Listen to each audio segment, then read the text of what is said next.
ওবায়দুল কাদের কিভাবে পলাইলো, গাড়ি নিয়ে বর্ডারে গেল, সেই বর্ডার থেকে আবার সেই ইন্ডিয়াতে চলে গেল, কিভাবে গেল? এই জবাবটা কে দিবে? এই সরকারকেই তো দিতে হবে। কি দিচ্ছেন এই দেশের জনগণরে? কি ভাই কিছু দিছে? কিছু দেয় নাই। আপনি তো করতেও পারেন না কিছু। ওই হাসিনা আবার ফিরে আসার ষড়যন্ত্র করতেছে। আজকে প্রশ্ন করতে চাই, জবাব দেন না কেন? যারা ব্যাংক লুট করে খাইছে, যারা মানুষের টাকা লুট করে খাইছে, এই ব্যাংকের থেকে 1000 কোটি টাকা নিয়ে আরেক ব্যাংক বানাইছে, একজনও ধরে নাই, একজনও ধরে নাই। তাহলে কি ধরলেন আপনি?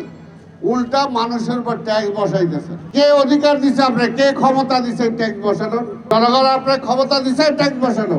আপনার তো বসানোই হয়েছে, যেটা আমি প্রথমে বললাম, বসানো হয়েছে। 15 বছর আমরা ভোট দিতে পারে নাই। আপনি একটা নিরপেক্ষ লোক, ডক্টর ইউনূস, আপনার সাথে যারা আছে তারা একটা নিরপেক্ষ নির্বাচন দিবেন। নির্বাচিত একটা সরকারের কাছে আপনি দায়িত্ব অর্পণ করবেন, এটাই হলো আপনার কাজ। আপনার কাজ ওই 5 সালা পরিকল্পনা না, রাজনীতি ঠিক করবেন। আরে রাজনীতিবিদদের সাথে বসেন, রাজনীতি ঠিক করবেন। আপনি করেন না কেন? আপনাদের কেউ মানা করে নাই। কার সাথে করবেন? নিজেরা ঠিক করে ওই ফরমান জারি করে দিবেন। তাই দেশটাকে আর অরাজকতার দিকে ঠেলে দিয়েন না। বলে যে দল করবে, করুক, আমরা তো মানা করি নাই।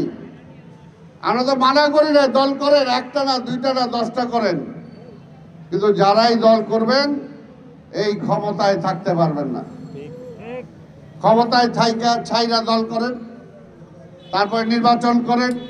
একটাই তো দফা ছিল, একটাই দফা ছিল, শেখ হাসিনা তোমাকে ক্ষমতা ছাইরা নির্বাচন করতে হবে।